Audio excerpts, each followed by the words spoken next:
Good day, everyone. So once again, this is Boards Liwat.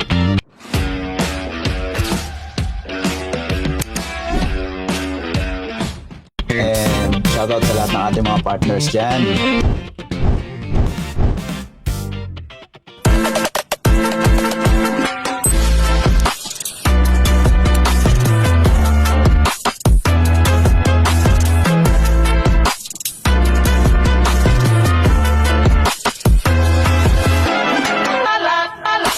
At syempre, kape muna tayo, relax, and chill muna dito sa Cafe Caterina. And napakaganda ng view.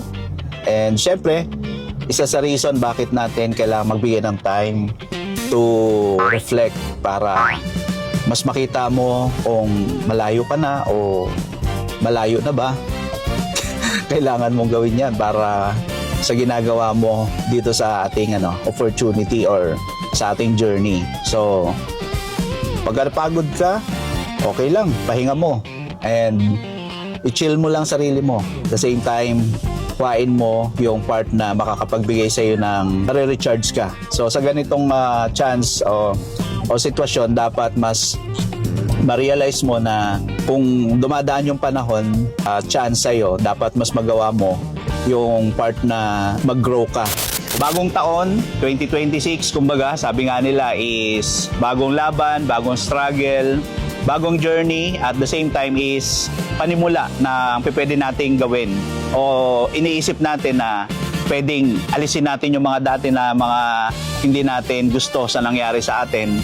At the same time, gawin natin kung ano yung tama, ano yung mas maging productive.